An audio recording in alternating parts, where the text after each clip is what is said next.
some changes in that area, particularly introducing standing committees of all stakeholders to work on problems involving the community.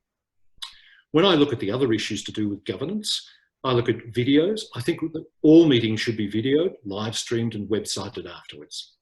I think all voting patterns should be recorded.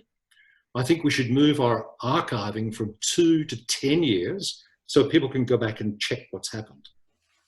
I think questions should be allowed more generally at all meetings. I think papers should be issued to councillors in reasonable time. I think bulk voting on issues should be only by absolute exception. And I think capital projects should be much more transparent and involve more councillor involvement. To do with developers, I think registration of all contacts should be made. And I think ward meetings should be mandatory and at least quarterly. If I can then move on to the next two questions, which I'd like to deal with together, because I don't think you can actually separate them. I think we are in a climate emergency. Council must set, it is doing things, but it must set ambitious targets for itself and the community, as nearly 50% of all other councils within Victoria are already doing. It needs to set, we believe, net zero CO2 emissions targets, to reach zero by at least 2025 or before. It needs to achieve zero, not just net zero, but zero shortly thereafter. It needs to work at phasing out gas, the use of gas, and also persuading companies to patch leaks within our community where a lot of emissions get away. And it needs to transition to an electric fleet. I heard this week that ACT government have successfully underway with that by simply adjusting the leases from 3 to 4 years, and it made them viable. But let's face it, council only admit about 1% of our emissions. The community do 99%. That's where we've got to focus. And there's a big opportunity, I think, to focus on our major emitters. Commercial interests within Boroondara emit 40% of our emissions. I think council can mandate passive design and low emissions. It can give rate incentives to ratepayers. It can educate, advise, and facilitate the purchase of batteries, PVs, etc. It can also facilitate various forms of commuter transport, cars, bicycles, electric bikes, and it can work to expand green spaces, tree canopies, and understories. We can also mitigate our plants by moving to tolerant species. And finally, stormwater, it can move towards controlling, harvesting, and using. I think we could achieve through this net zero emissions for the whole community in line with Melbourne and Sydney City Councils by 2040. Thank you. Wow, well done. Did I make it in 5 minutes? You did. Just a little. I'm always worried when I start getting these sort of urgent calls coming through.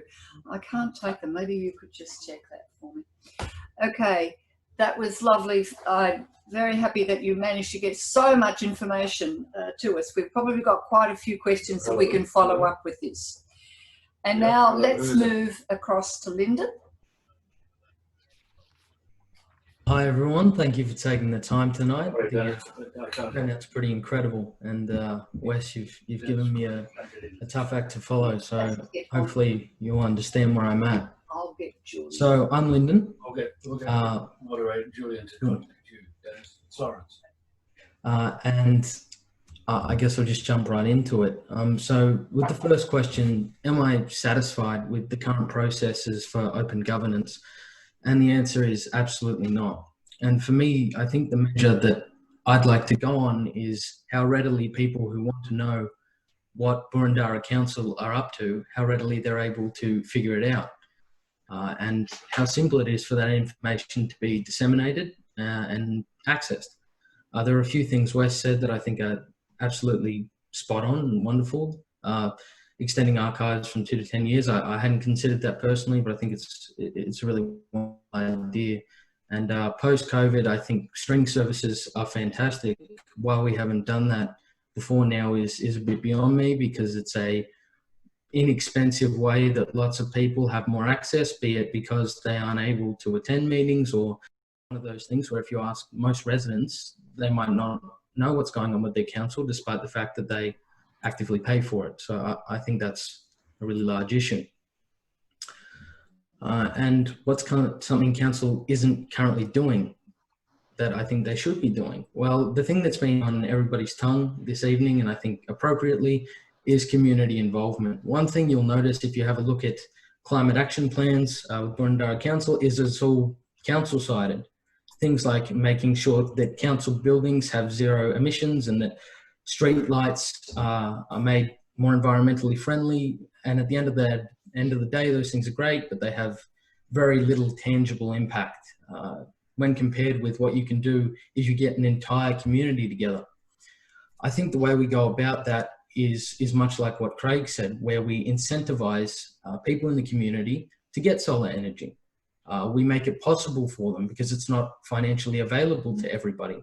And we work with other wards to see if there's something that we can be doing to offer them those services cheaper, or perhaps on a term or on a basis where they can pay for it. So I think that's massively important. I think our focus should be on what the community can do in consort with the council, as opposed to everything being so council-sided. So that's something I don't think they're currently doing. I think there is a climate emergency. I think that's pretty obvious. If you look at any of the science, it's made blatantly clear that in not too many years, you look in 50 years, there will be irreparable damage. And I think that that's just common sense once you've taken a minute to look at it. Whether we should declare a climate emergency or not, I have absolutely no issue with it. My approach is probably more on the pragmatic side. I'd be more interested in, like what I was talking about before, figuring out how we can get communities more involved and more together, because I think people already recognize that it's an issue. I think most people understand, and they just don't know how they can help or what they can do about it. So I don't think it's as important to notify them as it is to help them and work with them to figure out how we can fix it.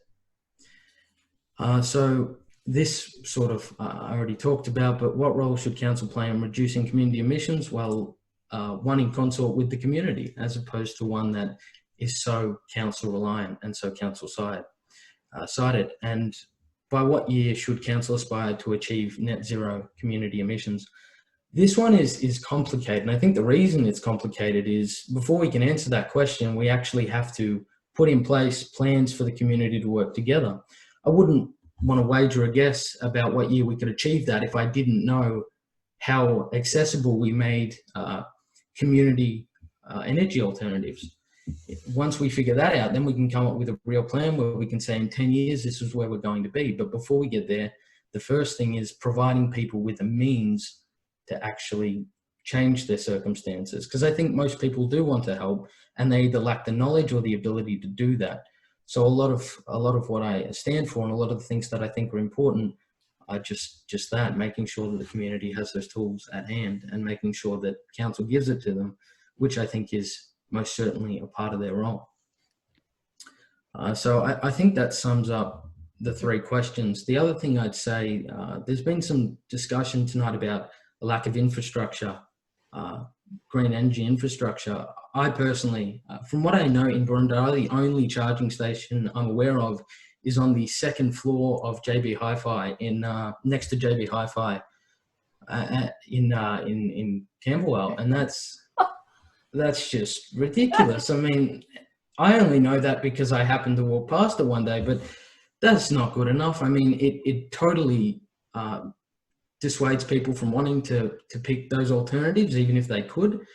And I think more importantly, what it says to people is this isn't something we support. If you put the infrastructure there, you show that the support is there as well. So I think people are spot on with that, that the infrastructure needs to be there, not only for practical reasons, but to show that we care, that we think it's important, that we're willing to put a little bit of time, effort and money behind it. So I'll add that. Mm.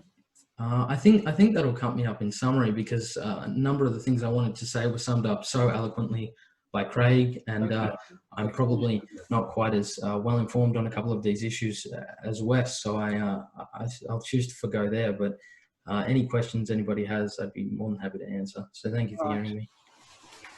That's very good. Thank you, Lyndon. Now, it's raining. Whoa, I can hear And I'm just looking at we're getting a lot of people who aren't able to get into the Maranoa link or the mailing link. So everybody else is having a bit of grief. And here we are, able to put it on. You'll probably hear a lot of noise from the rain I can hear on my window here. Chloe, do we have some questions in the chat that we might begin to throw in? We do have a question from Lindy.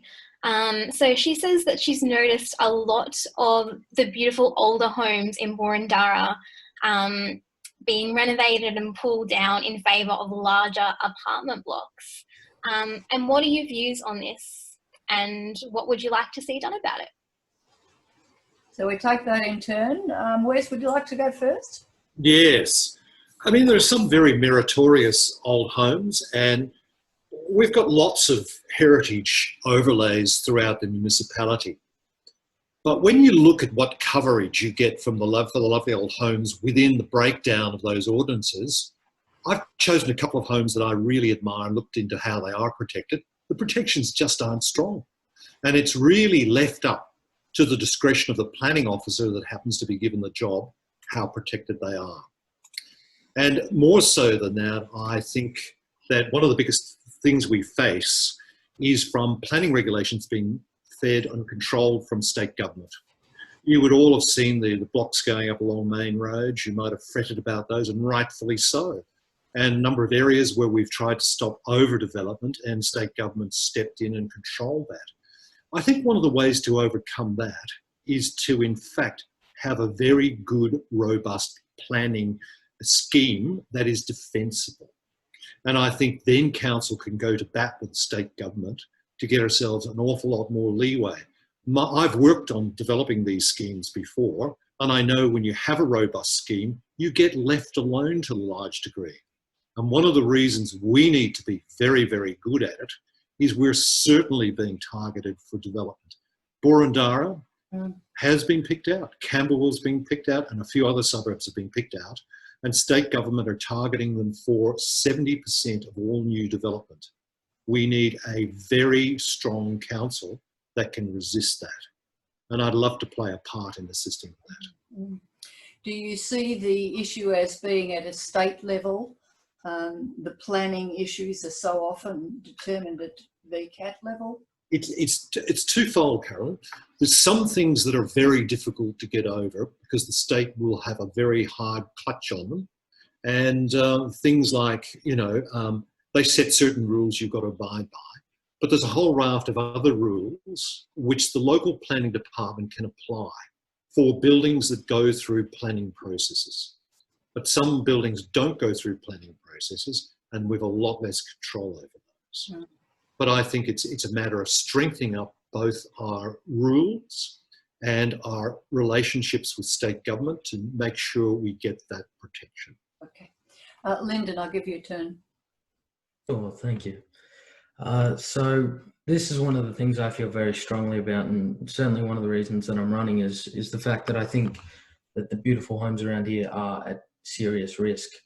Wes was saying before that there's a plan for the middle ring suburbs to experience hyper development, and I think that's really scary because I think personally that the vast majority of power lays with state government, not with local, and I don't think we can overcome that simply by putting in robust planning, because at the end of the day, the interest is going to be with developers because that's where the money comes from.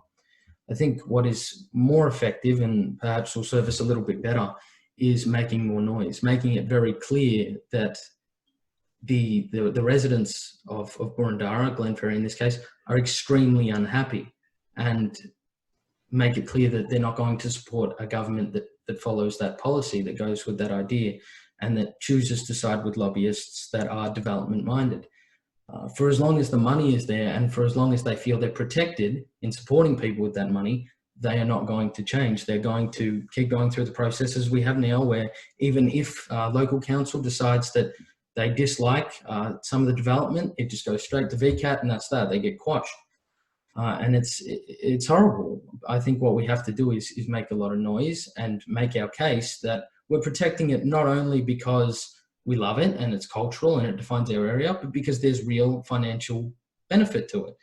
Looking at Boroondara specifically, and then again Glenferrie, houses are very valuable. They're an economic resource, they're an asset, and when you choose to put apartment buildings on them, you retroactively devalue the history that they've accumulated. They might be more valuable in the short term in that we can split this up 100 ways, and so it's more valuable then. But I can assure you that 40 years from now, when everything is apartment buildings and that there are none of these beautiful homes left, the commodity value would have far outweighed whatever you're getting from them now. So I think as long as you view it as something that you can overcome both economically and simply by making enough noise, there's a difference that can be made. I think the power needs to shift, and I don't know if that can be done really on council side until government is willing to take a more municipal approach to planning. Thank you for that. It is a contentious issue, this one.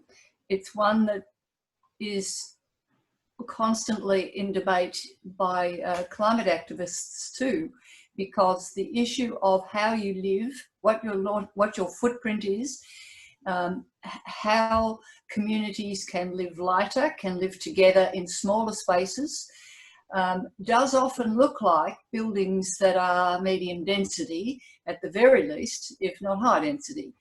And that means looking at where the transport nodes are and having people develop land in a different way to actually find that you can walk to your station, you can walk in your local community and where you live and so on. So there's two sides, isn't there, always to planning, and it's one that is going to come up, I will predict, constantly in that balance between holding beautiful things such as the house that we live in, a lovely Victorian house which we know would be demolished if we left it. It would break us in two, and yet that's the issue for the community. How do you preserve beautiful things and enable growth to be of a lighter footprint, so to speak? Carolyn, could I comment further on that?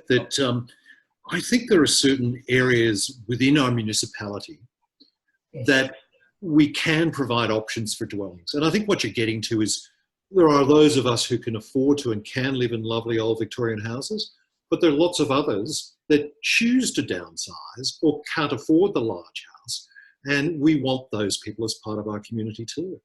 And I think what I'm talking about in the way of planning schemes is looking very seriously at what parts of our municipality we can set aside and zone accordingly. And it can be done in such a way, I believe, and I don't want to start breaking it down in specific areas in this meeting, but you can identify areas that are close to trams, close to trains, close to shops, but aren't overviewing our beautiful heritage areas. And which save the heritage areas by its save the heritage areas and build the options by very careful planning. Okay, let's go to Chloe. Do we have another question? We do. Our next question is from Gemma, and she has asked if either of our candidates have heard of cash for the container system, and would you be interested in pushing for this within your community? Let's go to Lindon first. Sure. So I've heard of it being used quite a few times. Actually, the context in which I've heard of it is overseas. A lot of American states choose to go with this because it actually, I think one of the reasons over there was that it was providing some financial incentive for kids to go and do something, and it was useful for a number of reasons. I think that there's absolutely no reason we shouldn't introduce it over here. And now with that said, I don't know what infrastructure is available for the recycling in Melbourne or Victoria and how you go about that, but I have to imagine that it is there and that it's something we can make great use of. So I think it's a really lovely idea. I think it's one of those things that makes a big difference with reasonably minimal effort. Really, all you have to do is advertise that it's available and make the appropriate connections with recycling plants and things of that nature. And I think it's a really good idea. It's not something I'd heard of so far, but yeah, I'm very much in support of that. I think it's wonderful. Good. Yep. Wes? I don't know what system we're talking about, but we've discussed lots of systems like this. And two of the reasons I think it's probably worth more consideration is that there's going to be a lot of people looking for a different way to have a living. And if you go back 20 years, there wouldn't have been so many baristas around or anything else like that. I could see jobs evolving that didn't exist 5 years ago, 2 years ago, 1 year ago, particularly coming out of the pandemic. And if groups set them up to recycle containers, et cetera, we could create a small industry.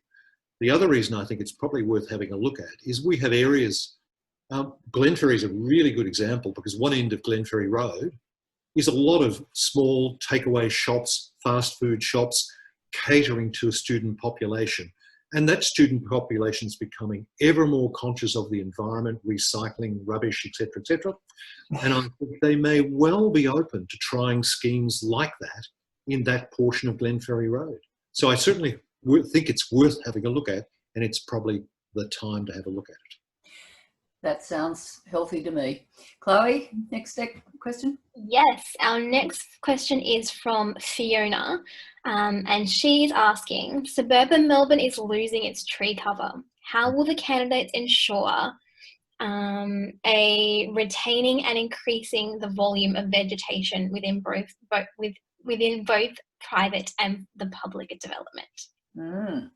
Within both private and public, there's a question for you. Who would like to start that one? I'm happy to lead on that one. Okay. That's a very multifaceted question and a very multifaceted answer. Oh. Can I start with one of the things that I find great concern with is Council's current tree policy. And I was a bit shocked when I read it, but I sort of understand it now. But do I agree with it? Probably not. They have gone through all the trees and rated them for age, and they're concerned about branches falling off. And we all should be concerned about that. But they've got a program of chopping a lot of them down. And unfortunately, the replacement program is much slower than the removal program. We could be heading into a phase of losing cover just at a time where we should be increasing cover. Why should we be increasing cover? Because we have already, no matter what we do now, we have locked in years of climate change.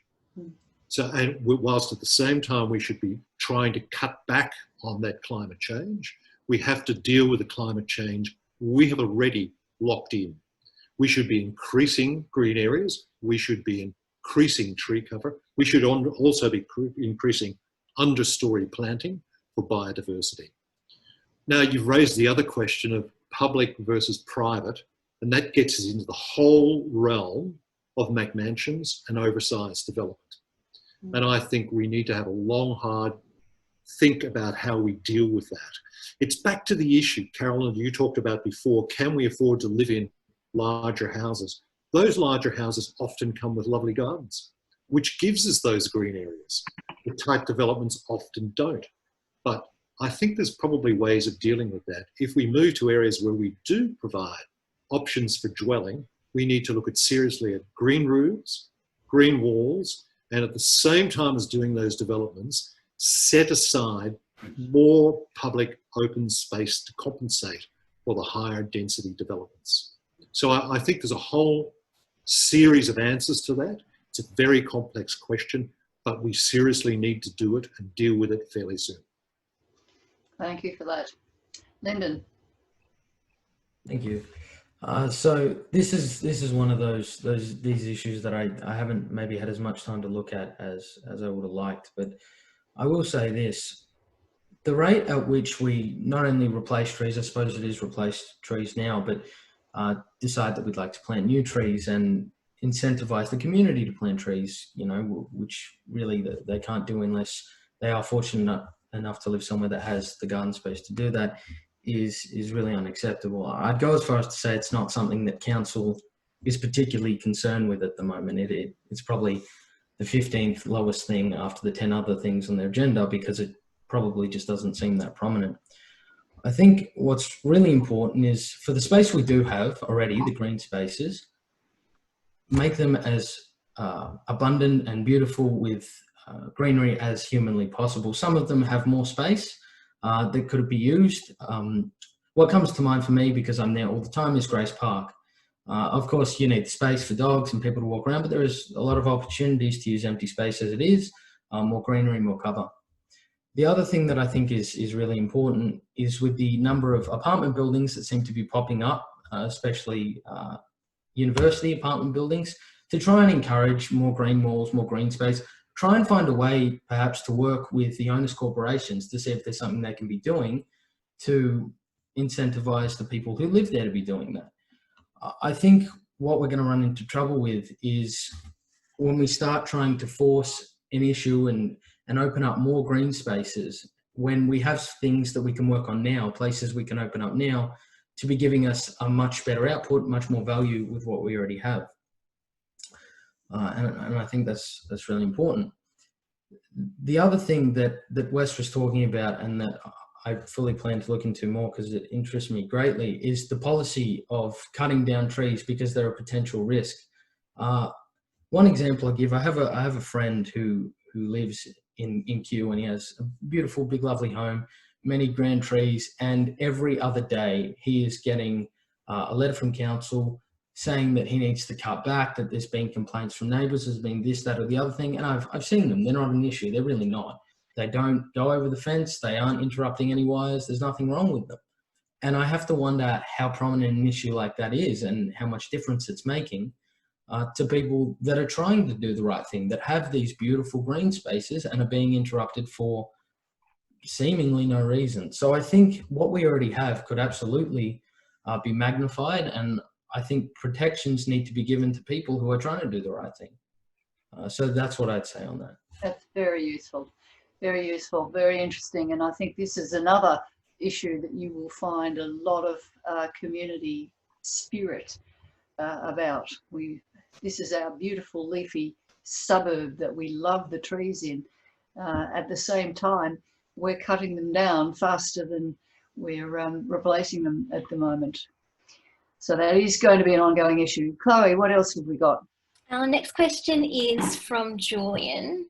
And the question is, do you think that a council declaration of a climate emergency would help people understand that we have a climate emergency?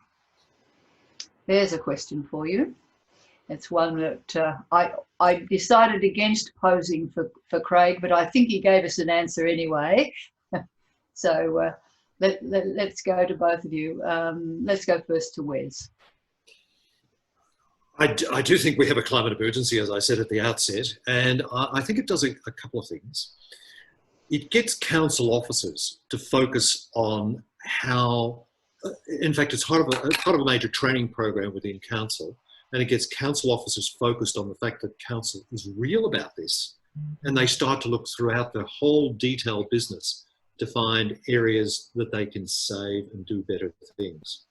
But I think, as I said before, the biggest emitters in Boroondara and any local government area are in fact the community, etc., etc. And I think the biggest advantage in council declaring a climate emergency is to signal it is serious, is to signal that something needs to be done.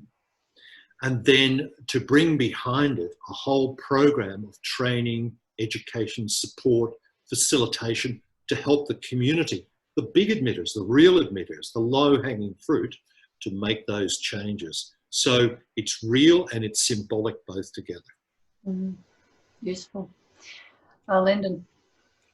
So with this, I absolutely don't have a problem with there being a climate emergency announced. I don't think it's a bad idea. I think it might be useful, but I think in some ways it's overstated. A lot of people point to the fact that perhaps it informs people that council is serious about it, or that it informs people who might not be aware of our current climate state. And I think what is much more effective at doing that is putting plans in place, putting your money where your mouth is, actually chasing policies that are going to do that. I think all too often, for example, the revamp that was planned for a number of the ovals in Glenferrie, I think somewhere around 10 years ago. They said they were serious about it. They made announcement after announcement. They put policies in place, things like that. Nothing happened. And it's for that reason that I think announcing things is probably something I'm less interested in than actually putting real practical grants, for example, in place. When you put a grant there, when you say this money is on the table, it's available, you can come into it, people know you're serious because the money is there, the action is there, and the difference is there. So I have no issue with it in practice or in theory, I think it's a good idea, but I think focus should be moved to the practical, because too many times council says we're very interested in this and they make announcements and people are satiated, and then 10 years later we have nothing to show for it. So my answer is yes, but my point of focus is always going to be on the practical. This is a tricky issue for Boroondara, as you're aware. They've decided that that is not what they wish to have at the moment. The council has made one judgment, the old council has, that this is not an umbrella under which they wish to operate. So to get that changed is not altogether straightforward. You need to rethink it, and if it's already deeply contentious, it may well divide the community as well. It's a tricky one to as you say, it's a simple, and if it's possible to move into a climate action plan that then delivers the sorts of stuff that should have been there under that umbrella anyway, then that's going to be the important yardstick. It's going to be very interesting to see if you can do it if you don't have that umbrella to guide you. Be interesting space to watch, I think. Carolyn, one of the things I think is worth commenting, I somehow feel, and I didn't see all the lead up to that council meeting. I certainly watched the council meeting, but I think a lot of the accusations were around there hadn't been preparation for it and hadn't been led through. And I think the only way we're going to make long and lasting serious change in these areas is to work cooperatively and together. I think there's a lot of knowledge within council, and it's how it's guided and how it's led. And so I think as a first step, understanding what it's got some great people internally. And I think a councillor and councillors have to work with those people and devise a policy. The other thing I think needs to happen, and I've mentioned it before and I'll mention it again, I think we need to have a lot more consultation that involves the community and its stakeholders. And I would like to see a standing committee for the environment that involves knowledgeable people from within our community to work with those council officers, and rather than just run surveys that can be led and misleading, to actually jointly work up a policy that even before we go to a questionnaire really has joint approval. And I think by working jointly like that, do we stand some chance of getting those things through in Boroondara? Useful suggestions. Chloe, next question. Okay, we have a little bit of a theme about recycling and plastic water bottles. So I'm going to pose to you both that obviously recycling is the end process. How would you feel about omitting water bottles and other plastic bottles from Boroondara? We'll go to Lindon. I'm a massive supporter of that. I think it's quite obvious. I've looked at a few things that talk about just how much waste things like water bottles create. I haven't looked at a local level, but I have looked at sort of a state level, and it's incredible, just almost a bit shocking.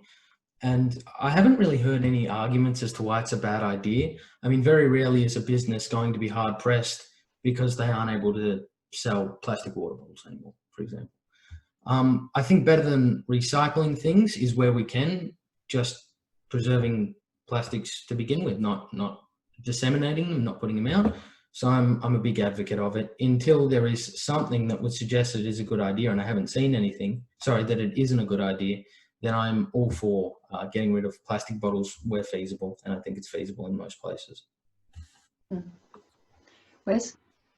I think there certainly are ways of getting rid of, well, there are, absolutely. I mean, I've been very fortunate to have some lovely treks in the last couple of years, and I know in a number of places I've been to, they just simply don't sell at any of the stops plastic bottles anymore. Instead of plastic bottles, they put in purification plants. And so you get the water from the local streams, they purify it for you, et cetera, et cetera. At home, we've bought a soda stream and we make our own. There's lots of ways of doing those sort of things. But I think the issue is much, much bigger than plastic bottles. I had a walk through that new, well, I shouldn't mention any names, but the new done-up supermarket in Glenferrie Road the other day, and it is very attractive. I mean, it's lovely, it's brightly lit, et cetera, and everything's well presented, but I was bowled over by how many things are pre-wrapped, pre-boxed, and pre-polythene. No, is that right? It's just going from bad to worse. And we really need to come down on that fairly hard. Maybe this is a COVID thing. Oh, maybe it is. I don't think it is. It's the way the store is structured. I think we're starting to move away, but it's a long, hard battle. And there's lots of things have to be recycled.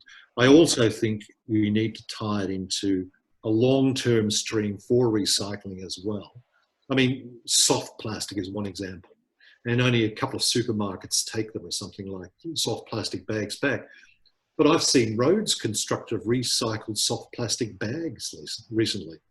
Let's turn it into a proper industry, and when it doesn't fit into a proper industry, let's move to stamp it out. But we can do it locally, but that's one of these things we have to work on nationally at the same time. It's attitudinal, and it's, you know, it has to be worked out at all levels of government. Chloe, did you say something about bikes as well? No? Bikes? No, I didn't mention bikes. I do believe there was a question, but I'll let Lyndon have his turn first before we go on to bikes. No, he's done his, so... Oh, sorry.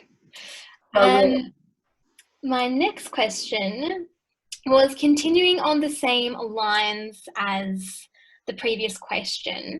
How would you support businesses in transitioning to a waste-free model? So returnable, reusable containers, that kind of thing. So this is businesses talking about how a business, which is an issue you just touched on, Wes. We'll start with Lyndon. You got any ideas? A couple. I think this is any time you can get businesses, local business or otherwise, involved. It's a great thing, because there's always an opportunity whenever you're talking about the environment and with business for you both to benefit. The thing that I would see is if you can get businesses to agree to act in a certain way with either how they recycle or the kind of products that they accept, and in exchange offer them something like a mark of approval from the council that says, we give our tick of approval, business acts in a way that is environmentally reasonable. Or perhaps there is some financial incentive. Again, you help them facilitate some recycling program that will see them have some return. Because at the end of the day, a business's question is always going to be, how does this benefit us? They're there to make money. And as unfortunate as that might turn out to be, it's a thing that can be used to great advantage. So the thing that I'm always looking at is, why would a business want to do this? And businesses these days, especially in this area where we've got so many students that are all sort of environmentally conscious and minded, is by branding them, by saying this business acts in a way that you're going to be happy to associate with them.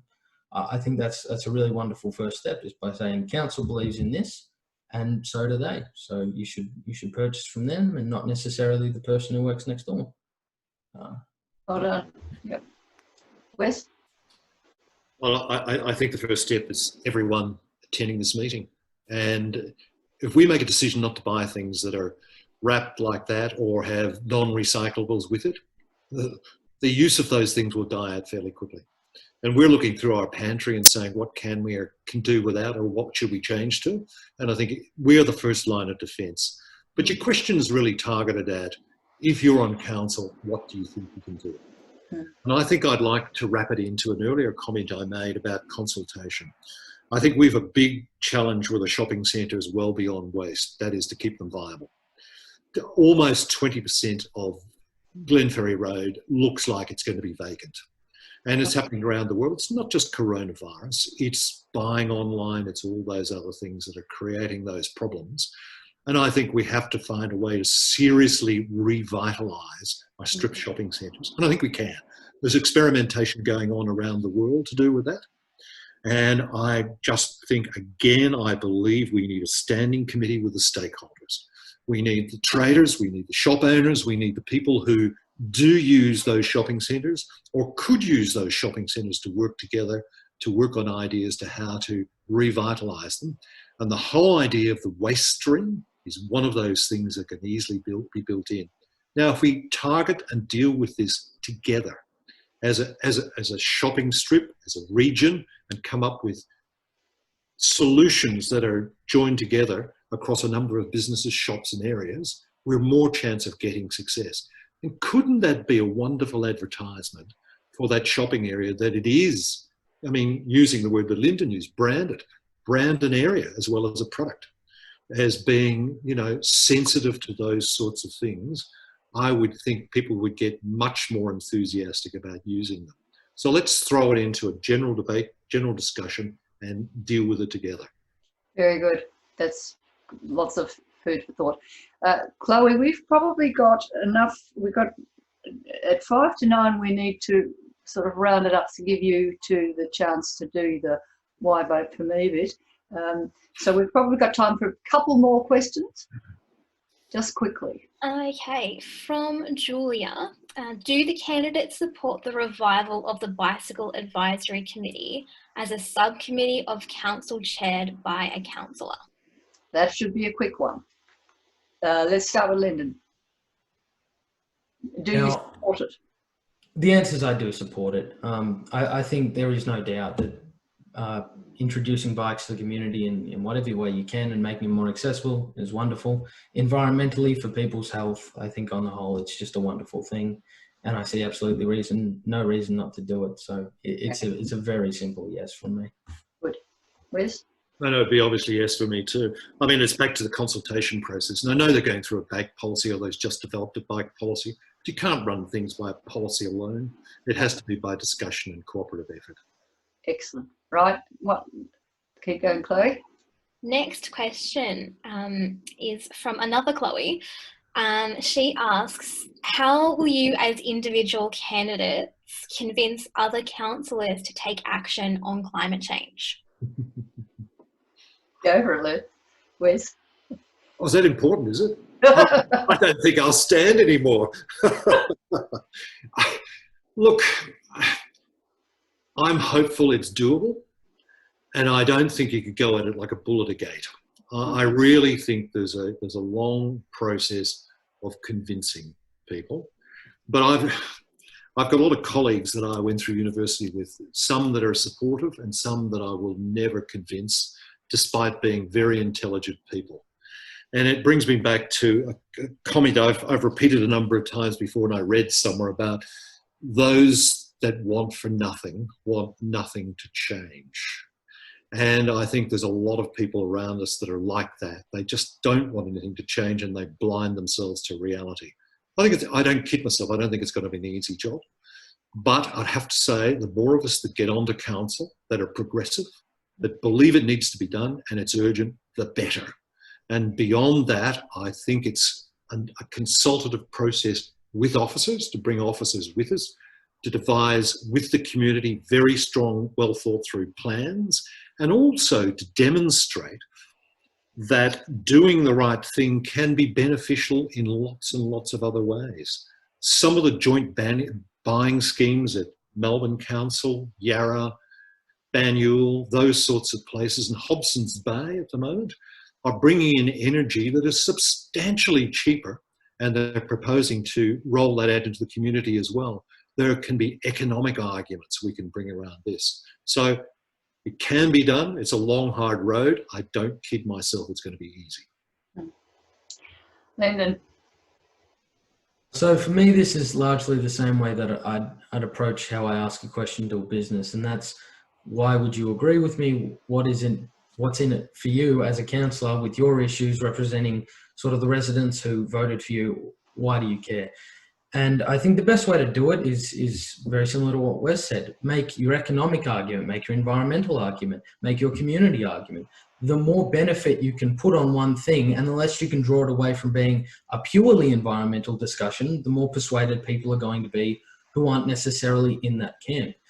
I think the other thing that you got to consider doing is think about maybe how party politics play for some people. I had somebody quite recently talk to me about how they did agree with sort of climate action in principle, but I think they're a Liberal supporter, and something about how they felt it would make them feel a bit uncomfortable in their circle, which I find strange, but if he's having that concern, perhaps others are too. So removing stigma as much as possible and just compounding the benefits, and they are there economically, culturally, and otherwise. I think at the end of the day, some people have to just say, I'd be a fool not to go along with this. And the information is there if you can take the time to put it all together. Yes. But Chloe, would we have time for one more? Do you think there's one more? Yep. Yes. Fiona actually made a comment about the Burwood brickworks.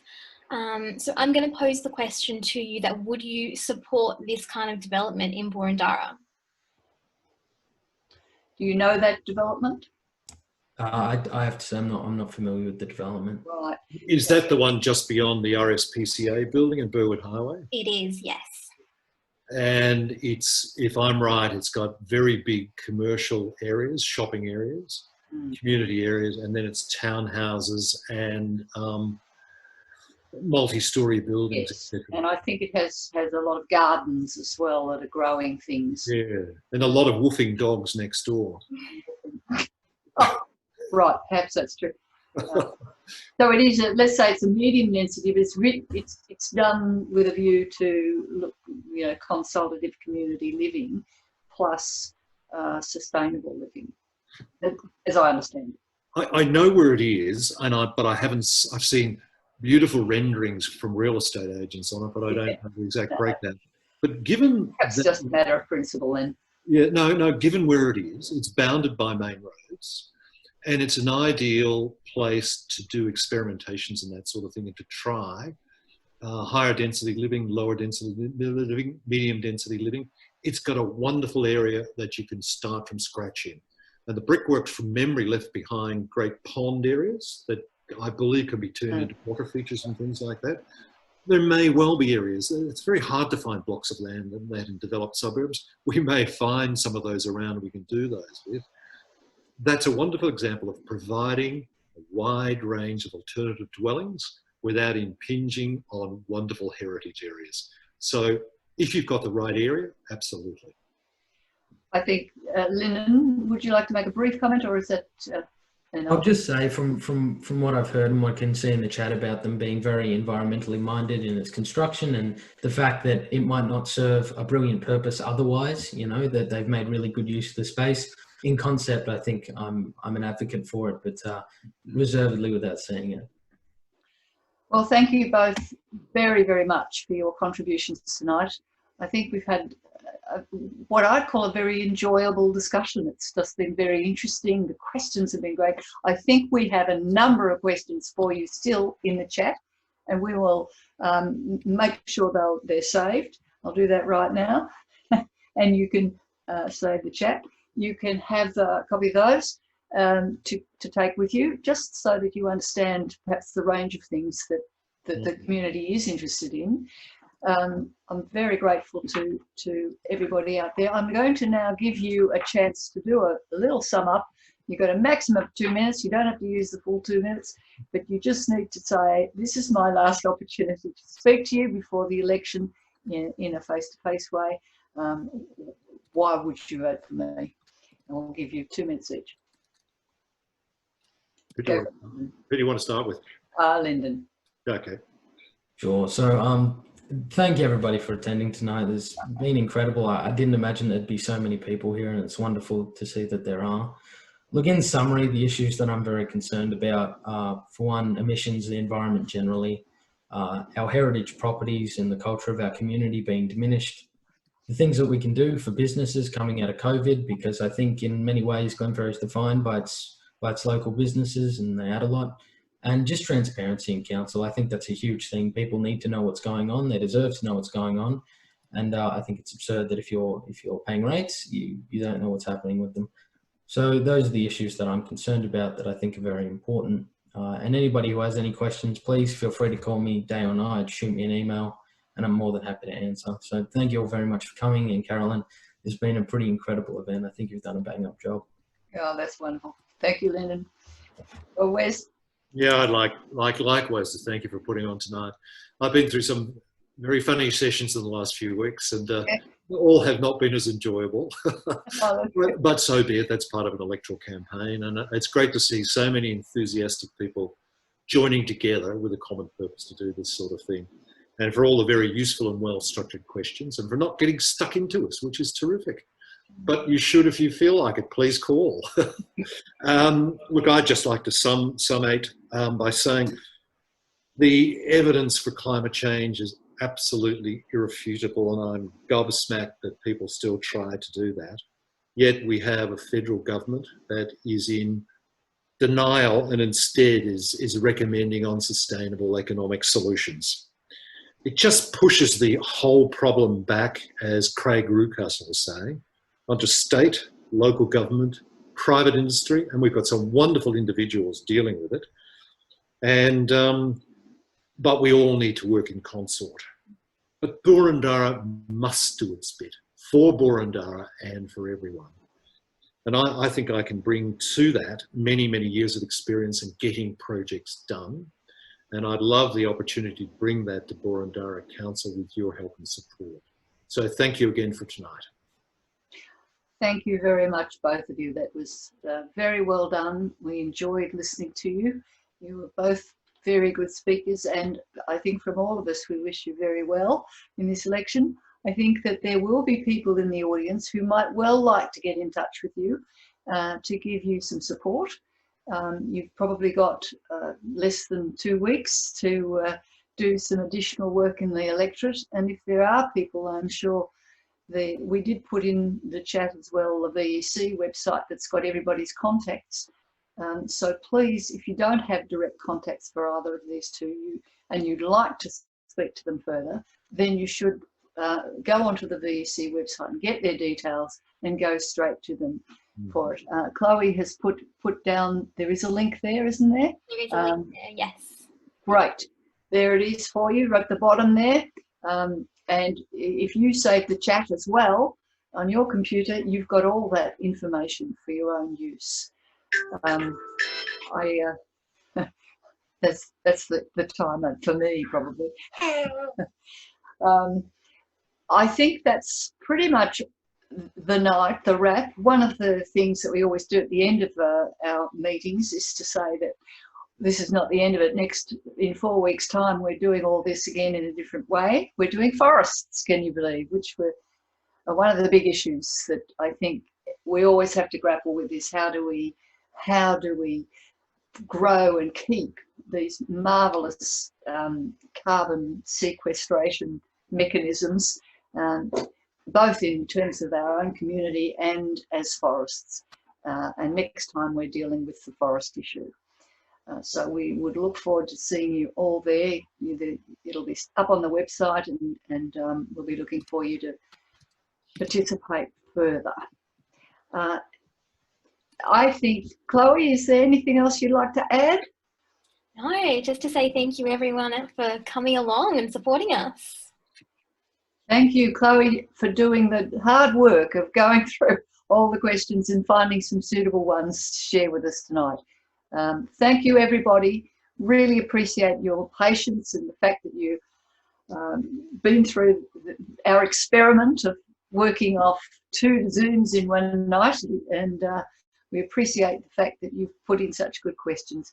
We will use them. We will do a blog, so keep an eye on our website. We will sum up what it is we've learned from this, and we'll feed it back to you. But do all help out in this election. We've got to see a change, and we're looking to you to carry us through. So thank you very much, and we'll say good night. Good night.